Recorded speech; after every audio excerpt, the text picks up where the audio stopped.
Hanggang ngayon, hindi pa rin ako makatulog ng walang ilaw. Hindi ko na rin kaya ang katahimikan. Kailangan laging may ingay, telebisyon, electric fan, kahit ano. Dahil kapag masyadong tahimik, naririnig ko na naman sila. Ang pag-type nila sa keyboard na walang tigil, ang mahinang kaluskos ng kanilang mga paggalaw, at ang mga boses na pilit ginagaya ang mga boses ng mga taong minsan kong nakasama. Minsan kong tinuring na mga katrabaho. Ito ang kwento kung paano nasira ang buhay ko sa loob lang ng ilang linggo. Ito ang kwento ng graveyard shift ko sa isang BPO sa Alabang, kung saan nalaman ko na hindi lahat ng kasama mo sa opisina ay tao. Nagsimula ang lahat dahil sa pera. Palagi namang doon nagsisimula, hindi ba? Sariwa pa lang akong graduate noon, puno ng pangarap at pag-asa, pero ang katotohanan ay mabilis akong sinampal. Mahirap maghanap ng trabaho, lalo na kung wala kang experience. Halos 6 na buwan na akong nagpapasa ng resume sa kung saan-saan. Ang ipon ko paubos na. Ang pasensya ng mga magulang ko, ramdam kong numinipis na rin.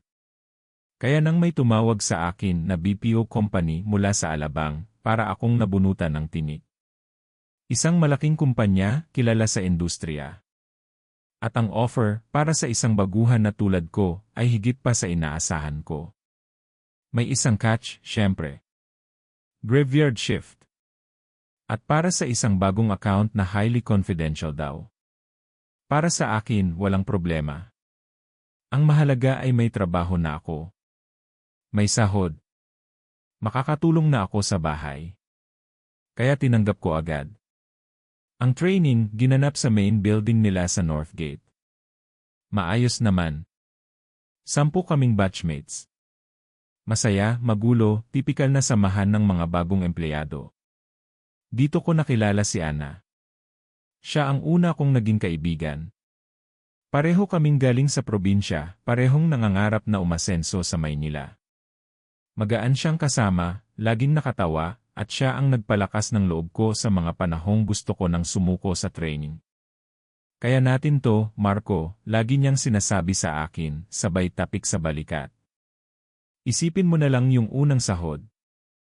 Starbucks everyday na. Pagkatapos ng isang buwang training, inanunsyo kung sino ang mga papasa at mapupunta sa production floor. Sa 10, 4 lang kaming napili para sa bagong account na yon. Ako, si Ana, isang babaeng nagngangalang Jess, at isang lalaking si Kevin, na siyang ginawa nilang pansamantalang team lead. Si Jess, mas bata sa amin. Kengkoy at medyo pabaya. Laging may hawak na telepono, laging nagsiselfie. Si Kevin naman ang kabaligtaran. Mukhang masungit, mayabang. Siya raw ang pinakamagaling sa training, kaya siya ang ginawang leader. Laging nakaporma, laging mayabang magsalita. Taga Maynila, at ipinapamukha niya sa aming mga taga-probinsya na mas angat siya. Ang mas nakakagulat ay ang lokasyon ng aming production floor. Hindi pala iyon sa main building kung saan kami nag-training. Dinala kami sa isang mas lumang building sa kabilang kanto. Sa labas, mukha itong moderno. Salamin ng mga pader, may malaking logo ng kumpanya.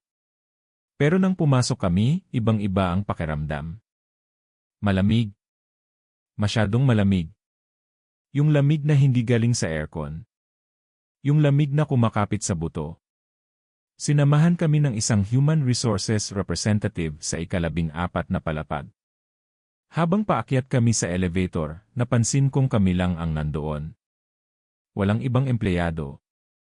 Ang sabi ng HR sobrang bago pa raw ng account kaya kaunti pa lang sila. Ang buong 14 na palapag daw ay para lang sa amin. Para raw mapanatili ang confidentiality ng project. Pagbukas ng pinto ng elevator, isang malawak na opisina ang sumalubong sa amin. Bago ang mga cubicle, bago ang mga computer, kumikinang sa linis ang sahig. Pero ang katahimikan nakakabingi. At ang lamig mas tumindi pa. Ito na ang magiging tahanan nyo sa susunod na mga buwan, guys, sabi ng HR, pilit na pinapasigla ang boses. Ang team ninyo ang pioneer para sa Project Nightingale. May isa pang grupo ng mga ahente na nandoon na. Mga 6 sila nakaupo sa bandang gitna ng floor. Sila raw ang core team na nauna ng sinanay. Sila ang mga tenured na empleyado. Tumango lang sila sa amin nang kami ay ipinakilala. Walang ngiti. Walang reaksyon. Nakatutok lang ang mga mata nila sa kanilang mga monitor, at ang tanging maririnig mo mula sa kanilang pwesto ay ang sabay-sabay na kalampag ng mga keyboard. Hayaan nyo na sila, bulong ni Kevin sa amin. Mga weirdo. Akala mo kung sinong magagaling. Tayo ang rising stars dito. Hindi ko pinansin ang kayabangan ni Kevin. Ang atensyon ko ay nasa core team. May kakaiba sa kanila. Ang paraan ng pag-upo nila, diretsyo ang likod, halos hindi gumagalaw. Ang paraan ng pag-type nila, mabilis at mekanikal, walang palya, walang pahinga. Para silang mga robot. Ang unang gabi namin sa production floor ay nagsimula. Ang trabaho pala ay simple lang. Data entry. Pero sobrang sensitibo raw ng data, kaya kailangan ng matinding focus. Bawal ang cellphone sa floor. Bawal ang personal na gamit.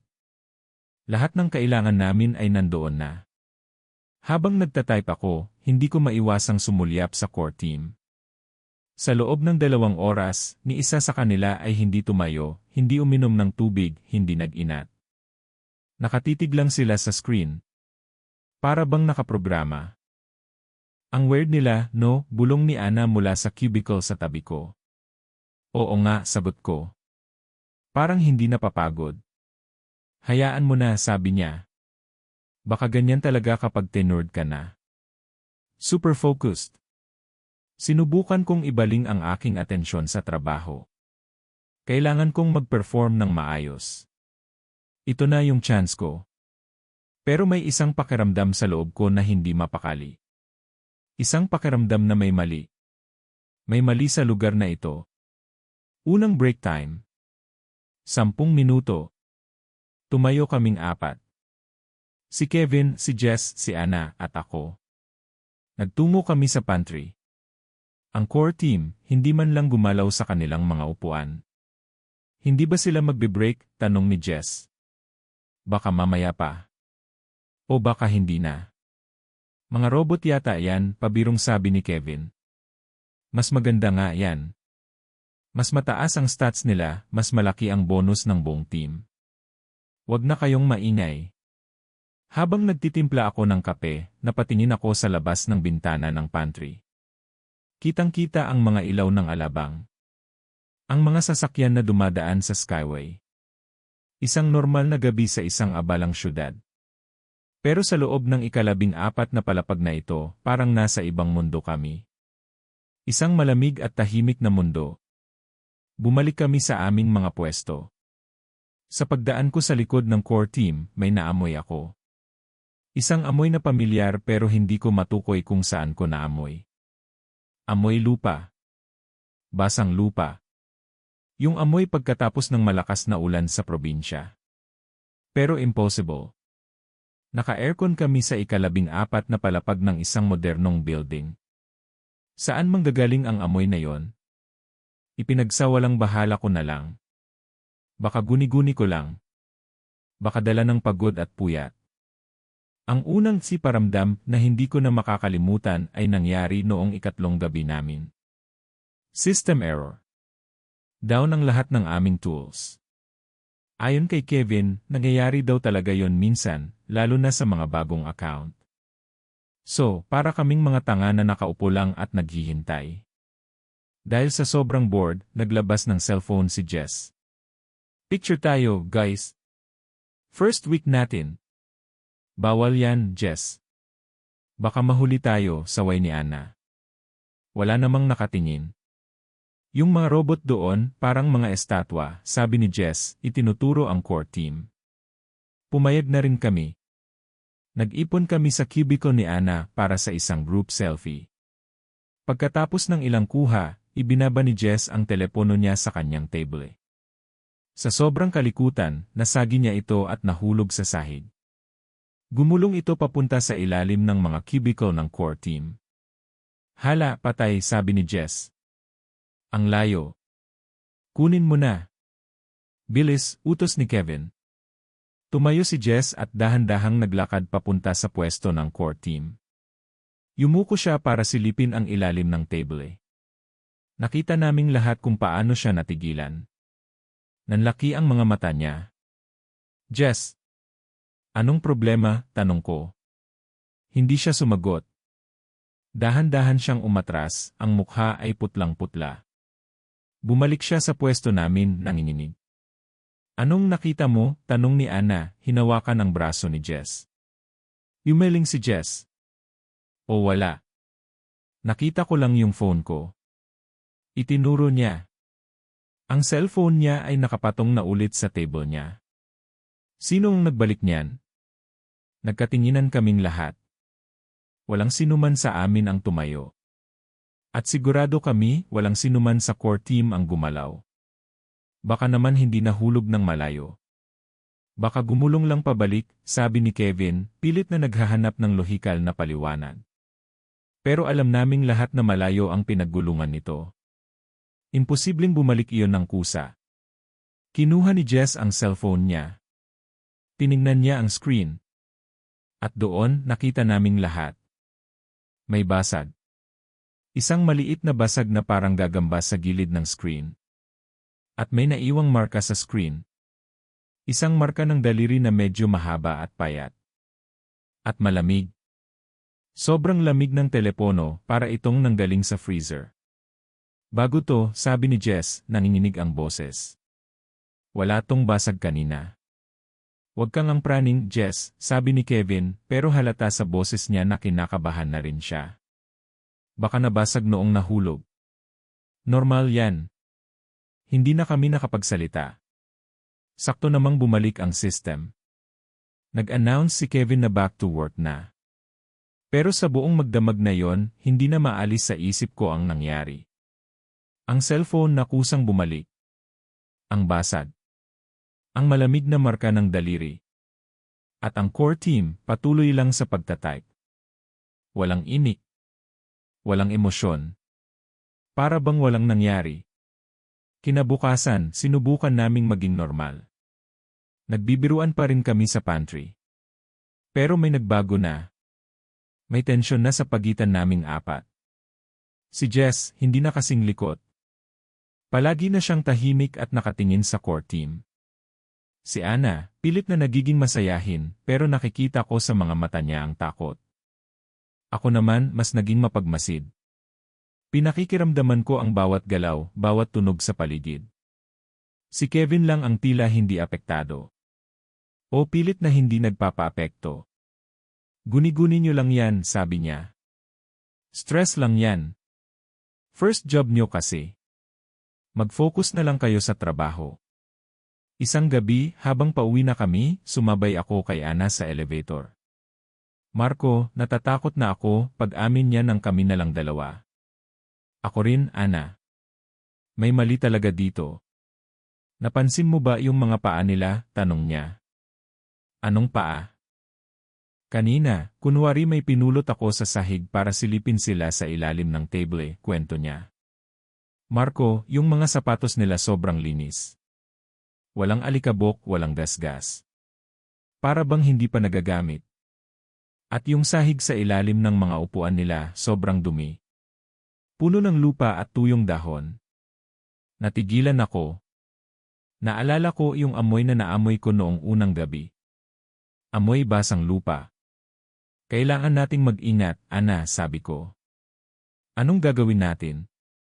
Hindi naman tayo paniniwalaan ni Kevin. At pag nag-report tayo sa HR, baka isipin nila na nababaliw na tayo. Baka matanggal pa tayo sa trabaho. Tama siya. Nasa isang sitwasyon kami na kami lang ang makakaintindi. Isang sitwasyon na nagpaparamdam sa aming kami ay isolated. Nakakulong sa 14 na palapag kasama ang mga nilalang na hindi namin maintindihan. Lumipas ang mga araw. Mas lumala ang mga paramdam. Minsan, may maririnig kaming mahinang bulong mula sa kabilang parte ng office, pero kapag tiningnan namin, walang tao. Minsan, may makikita kaming anino sa gilid ng aming mga mata, isang anino na mabilis na nawawala. Nagsimula akong mag-research. Sa mga gabi na hindi ako makatulog, binubuksan ko ang laptop ko at naghahanap ng mga kwento tungkol sa mga engkanto, mga aswang, mga nilalang na kayang mag-anyong tao. May nabasa ako tungkol sa mga doppelganger o mga changeling. Mga nilalang na nagnanakaw ng anyo ng isang tao at nabubuhay kasama ng mga mahal nito sa buhay nang hindi nila namamalayan. Pero ang mas nakakakilabot ay ang mga kwento tungkol sa mga modern urban legends. Mga kwento tungkol sa mga multo sa call center. Mga elemental na nakatira sa mga lumang gusali. Sinabi ko ito kay Ana. Pareho kaming natakot pero wala kaming magawa kundi ang magpatuloy. Kailangan namin ng trabaho. Isang gabi, dinala ni Jess ang kanyang tumbler na puno ng mainit na tsokolate. Favorite niya yon. Iniwan niya ito sa kanyang table habang nagpunta sa banyo. Pagbalik niya, kinuha niya ang tumbler at uminom. Bigla niyang ibinuga ang laman ng bibig niya. Aray! Ang lamig, sigaw niya. Nagtaka kami. Paanong magiging malamig yon kalalagay lang niya ng mainit na tubig. Lumapit ako at hinawakan ang tumbler. Para itong yelo sa lamig. Kahit ang labas ng metal na tumbler ay may namumuong hamog. Impossible. Ano ba yan, Jess? Baka naman malamig na tubig ang nailagay mo, sabi ni Kevin iritado. Hindi. Sigurado ako. Kakatimpla ko lang nito, giit ni Jess, naiiyak na sa takot at pagkalito. Tumingin kaming lahat sa direksyon ng core team. Lahat sila ay nakatigil sa pagtatype. Lahat sila ay nakatingin sa amin. Ang mga mukha nila, blanko pa rin. Pero ang mga mata nila para bang nag-aapoy sa galit. Isang malamig na galit. Iyon ang unang beses na nakita namin silang tumingin sa amin ng sabay-sabay. At sa sandaling iyon, alam ko na. Alam nilang alam namin. Nagsimula ang pag-escalate ng mga pangyayari. Hindi na lang ito mga simpleng paramdam. Naging mas direkta na ang kanilang panggugulo. Isang gabi, habang naglalakad ako pabalik mula sa pantry, nakita ko ang isa sa mga babae mula sa core team na nakatayo malapit sa cubicle ni Jess. Nakatalikod siya sa akin. Hindi siya gumagalaw. Akala ko may tinitingnan lang siya sa monitor ni Jess. Excuse me po, sabi ko. Dahan-dahan siyang lumingon. At ang nakita ko hindi ko makakalimutan kahit kailan. Ang mukha niya ay mukha pa rin ng isang tao. Pero ang leg niya ay umikot ng dahan-dahan na parang tornilyo, habang ang katawan niya ay nanatiling nakaharap sa cubicle. Isang buong 360 degrees na ikot. At nang humarap na sa akin ang mukha niya, ngumiti siya. Isang ngiti na hindi abot sa mata. Isang ngiti na napakapula ng mga labi. Napaatras ako. Natumba ako sa sahig. Marco! Ayos ka lang, sigaw ni Ana, tumakbo palapit sa akin. Nang tumingin ulit ako, yung babae ay nakaupo na ulit sa pwesto niya, nagtatype na para bang walang nangyari. Nakita niyo ba yon? Tanong ko, nanginginig. Yung leg niya umikot. Ano nang umikot? Tanong ni Kevin, lumapit din. Marco, tumayo ka dyan. Nag-ilusyon ka na naman. Pagod lang yan. Hindi. Sigurado ako sa nakita ko. Tiningnan ako ni Ana. Alam kong naniniwala siya sa akin, pero takot din siyang magsalita. Si Jess, nakatingin lang sa sahig, umiiling. Simula noon, ako na ang naging target. Kapag naglalakad ako, nararamdaman kong may nakasunod sa akin. Sa aking peripheral vision, nakikita ko ang kanilang mga anino na gumagalaw. Sa tuwing mag-isa ako sa pantry, naririnig ko ang pangalan ko na binubulong sa hangin. Marco. Marco Lee. Isang boses na malamig at walang buhay. Sinubukan kong mag-report sa HR. Nagdahilan akong masama ang pakiramdam ko at gusto kong mag-usisa tungkol sa paglipat ng department. Ang sabi lang nila, sayang naman, Marco. Maganda ang performance mo. Project Nightingale is a very high priority account. We can't afford to lose pioneers like you. Wala akong nagawa. Para akong nakakulong. Nagsimula akong maging paranoid. Hindi na ako makakain ng maayos. Hindi na ako makatulog. Bawat anino, bawat kaluskos, kinatatakutan ko. Ang mga kasama ko, nagsimula na ring iwasan ako. Si Kevin, laging iritado sa akin. Si Jess, takot na kahit tingnan ako. Si Ana na lang ang kumakausap sa akin, pero palaging pabulong, palaging may takot. Pinag-initan ka nila, Marco, sabi niya isang beses. Dahil ikaw ang unang nakapansin. Ikaw ang hindi natatakot na magsalita. Ang gabi ng point of no return ay isang Biyernes. Huling araw ng trabaho para sa linggong iyon. Lahat kami ay pagod na at gusto nang umuwi. Si Jess, masama ang pakiramdam buong gabi. Namumutla siya at laging hawak ang tiyan. Bandang 3:00 ng madaling araw, nagpaalam siyang mag-CR. Lumipas ang 10 minuto. 15 minuto. 20 minuto. Hindi pa rin bumabalik si Jess. Nasaan na yon si Jess? Baka natutulog na naman sa banyo, sabi ni Kevin, naiinis. Ana, pakitingnan nga. Tumayo si Ana. Samahan mo ko, Marco. Tumango ako. Habang naglalakad kami papunta sa banyo, ramdam na ramdam ko ang lamig. Mas matindi kaysa dati. At ang amoy ng basang lupa, mas matapang. Pagdating namin sa pinto ng banyo ng mga babae, kumatok si Ana. Jess, okay ka lang? Walang sumasagot. Sinubukan naming buksan ang pinto. Nakalock. Jess, buksan mo to, sigaw ni Ana. Katahimikan. Bumalik kami kay Kevin. Nakalock, Kevin. Ayaw sumagot. Nainis si Kevin. Tumayo siya at malalakas na kumatok sa pinto. Jess! Ano ba? Pag hindi mo binuksan to, I report kita sa EK for sleeping on the job. Wala pa ring sagot. Pero may narinig kami mula sa loob. Isang tunog. Isang mahinang tunog ng pag-crack. Parang tunog ng mga buto na nababali.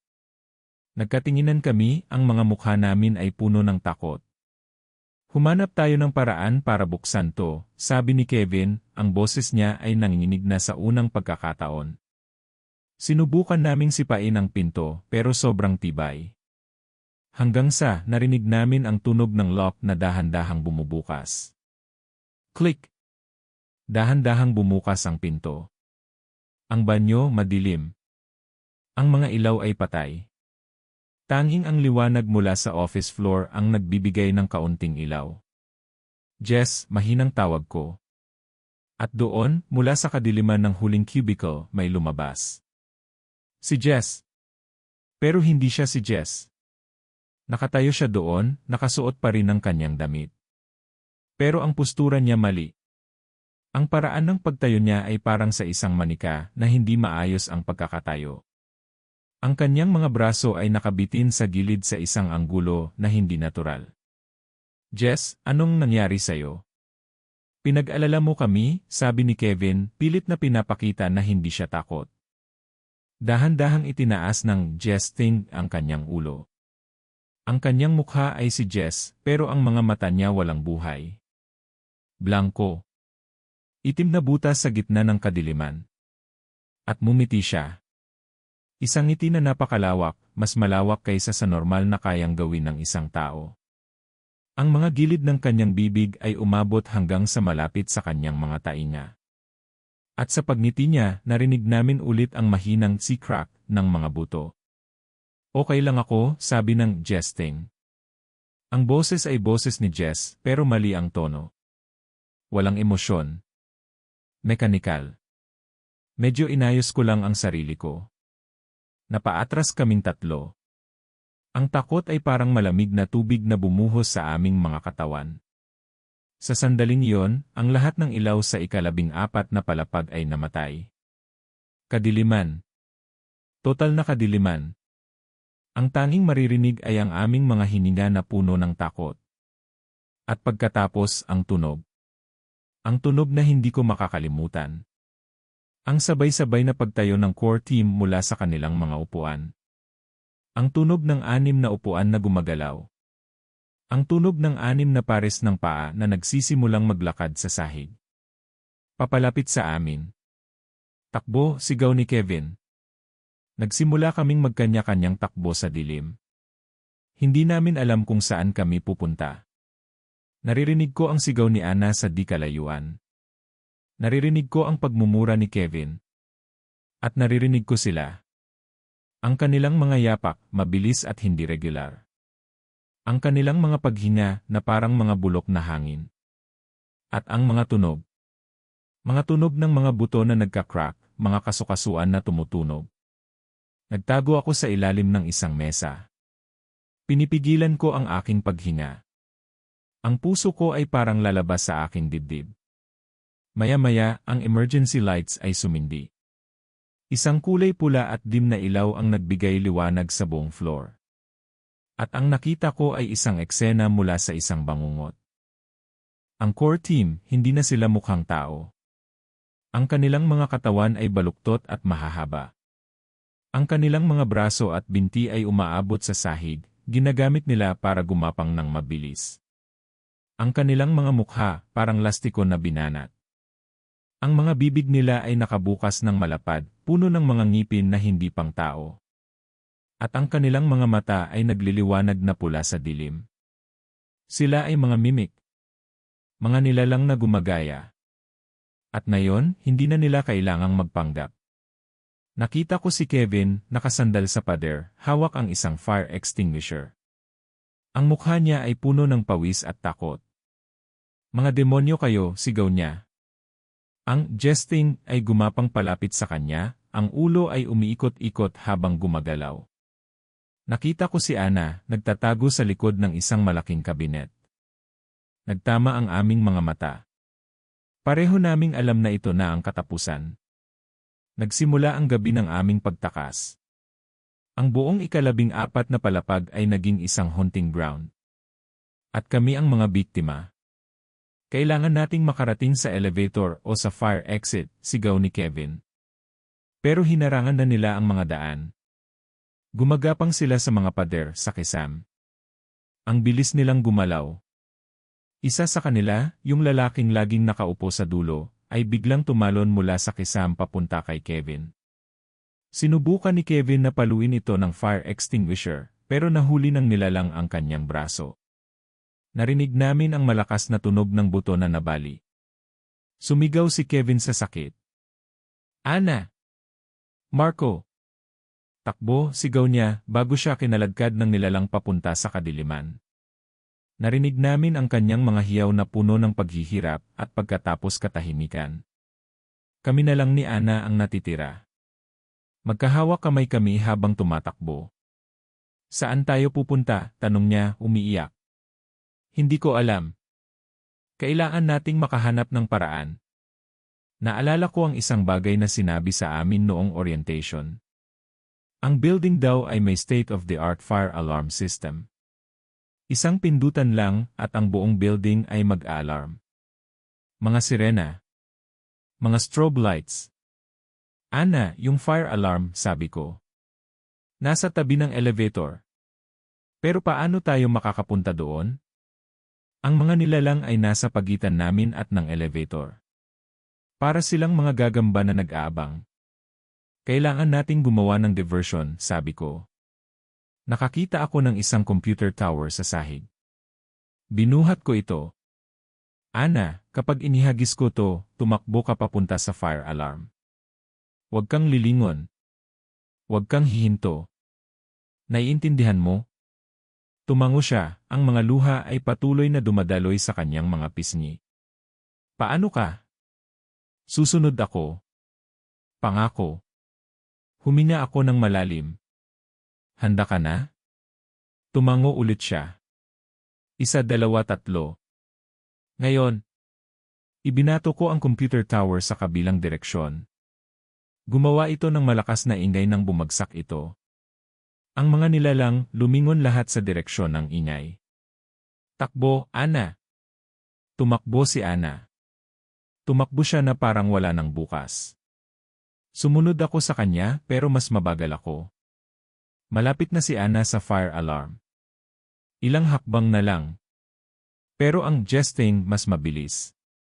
Tumalon ito mula sa isang cubicle at humarang sa daan ni Ana. Sumigaw si Ana. Sinubukan niyang umiwas pero huli na. Nahawakan ng Jestane ang kanyang paa. Natumba siya. Marco, sigaw niya, ang mga mata niya ay puno ng desperasyon. Kinaladkad siya ng nilalang palayo. Ang kanyang mga kuko ay kumakalmot sa sahig, pilit na kumakapit. Pero wala siyang laban. Ana! Ang huling nakita ko sa kaibigan ko ay ang kanyang kamay na nakaabot sa akin, bago siya tuluyang nilamon ng kadiliman. Naiwan akong mag-isa. Nakatayo sa gitna ng office floor. Lahat sila, ang mga mimik, ay nakatingin na sa akin. Dahan-dahan silang gumapang papalapit. Para akong isang daga na na-corner ng mga pusa. Wala na si Kevin. Wala na si Ana. Wala na si Jess. Ako na lang. Pero sa gitna ng takot, may sumibol na galit sa puso ko. Galit para sa mga nilalang na ito. Galit para sa nangyari sa mga kaibigan ko. Hindi. Hindi ako magpapatalo ng ganito. Tumingin ako sa fire alarm. Yun na lang ang pag-asa ko. Tumakbo ako. Hindi ko na ininda ang pagod. Hindi ko na ininda ang takot. Tumakbo lang ako ng tumakbo. Ang mga nilalang ay humahabol sa akin. Nararamdaman ko ang kanilang malamig na hininga sa aking batok. Naririnig ko ang kanilang mga kaluskos sa likuran ko. Isang kamay ang humawak sa aking binti. Isang kamay na mahaba, payat, at sobrang lamig. Natumba ako, ilang pulgada na lang ang layo mula sa fire alarm. Gumapang ako. Bawat pulgada ay isang pakikipaglaban. Ang mga kuko nila ay kumakalmot sa aking likod, sa aking mga binti. Naramdaman ko ang mainit na dugo na dumadaloy sa aking balat. Pero hindi ako tumigil. Inabot ko ang aking kamay. Ang aking mga daliri ay dumampi sa salamin ng fire alarm box. Ginamit ko ang lahat ng natitira kong lakas. Sinuntok ko ang salamin. Nabasag ito, sinugatan ang aking mga kamao. Pero hindi ko ininda ang sakit. Hinawakan ko ang lever. At hinila ko ito pababa. Isang nakakabinging sirena ang umalingaw-ngaw sa buong palapag. Ang mga pulang strobe lights ay nagsimulang mag-flash ng paulit-ulit na ginagawang isang impyerno ng pula at itim ang lahat. At ang mga nilalang sumigaw sila. Isang sigaw na hindi galing sa lalamunan ng tao. Isang sigaw na matinis at puno ng sakit. Nagtakip sila ng kanilang mga mukha. Ang kanilang mga katawan ay nanginig at nanginig. Para silang nasusunog. Ang matinding tunog at ang kumukutitap na ilaw ay nakakasakit sa kanila. Iyon na ang pagkakataon ko. Habang sila ay nalilito at nasasaktan, tumayo ako at tumakbo papunta sa fire exit. Tinulak ko ang pinto at bumulusok ako pababa sa hagdanan. Takbo. Takbo. Takbo. 14 na palapag ang tinakbo ko pababa. Hindi ako lumingon. Hindi ako huminto. Ang tanging nasa isip ko ay ang makalabas. Makalayo. Nang marating ko ang ground floor, tinulak ko ang pinto at lumabas ako sa kalsada ng Alabang. Ang liwanag ng umaga ay nagsisimula ng sumilip. Ang mga tao ay naglalakad papunta sa kanilang mga trabaho. Ang mga sasakyan ay dumadaan. Isang normal na umaga. Walang sinuman ang nakakaalam sa impyernong pinagdaanan ko sa 14 na palapag. Hindi ako tumigil sa pagtakbo. Nagpatuloy ako hanggang sa hindi ko na kaya. Hanggang sa bumagsak ako sa isang bangketa, humihingal, umiiyak at duguan. Kinabukasan, pinatawag ako ng management at ng pulis. Kinuwento ko ang lahat. Ang core team. Ang mga kakaibang pangyayari. Ang pagkawala ni Jess. Ang pagkamatay ni Kevin at Ana. Tiningnan nila ako na parang nababaliw. Sinabi nila na ayon sa investigasyon, walang G-Core team na naka-assign sa floor na iyon. Kaming 4 lang daw talaga ang nandoon. Ang CCTV footage mula sa gabing yon, puro static. Walang bakas ng dugo. Walang bakas ng pakikipaglaban. Ang opisina ay malinis na para bang walang nangyari. Sina Jess, Kevin at Anna, opisyal na idineklara bilang mga missing persons. Ako ang tanging si person of interest. Inakusahan nila ako ng kung ano-ano. Na baka may kinalaman ako sa droga. Na baka nagkaroon ako ng psychotic break dahil sa stress. Tinanggal ako sa trabaho. Pinagbawalan akong lumapit sa building. Walang naniwala sa akin. Paano nga ba nila paniniwalaan ang isang kwento na parang galing lang sa isang horror movie? Lumipas ang mga buwan. Bumalik ako sa probinsya. Pero ang trauma, dala-dala ko. Bawat gabi napapanaginipan ko sila. Ang kanilang mga mukha na binabatak. Ang kanilang mga mata na walang buhay. Ang ngiti ni Jess. Ang sigaw ni Anna. Hanggang ngayon, natatakot ako sa dilim. Natatakot ako sa katahimikan. Natatakot akong mag-isa. Minsan, kapag naglalakad ako sa mall o sa palengke, napapahinto ako. May makikita akong isang tao sa gitna ng maraming tao. Isang tao na ang paraan ng pagtayo ay medyo mali. O isang tao na ang ngiti ay hindi abot sa mata.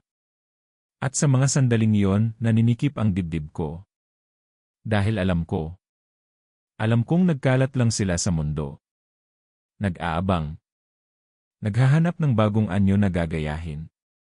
Kamakailan lang, may nabalitaan ako mula sa isang dating katrabaho sa training.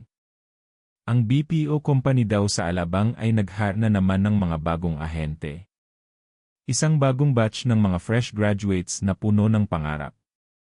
Para daw sa isang highly confidential account.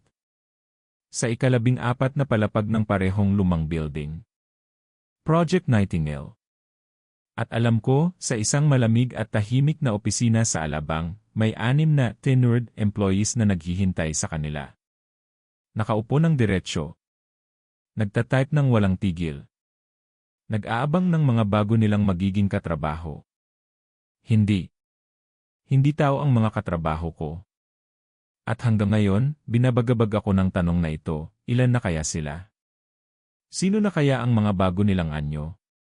Baka yung katabi mo ngayon sa bus. Baka yung security guard sa building nyo. O baka ako na ang susunod.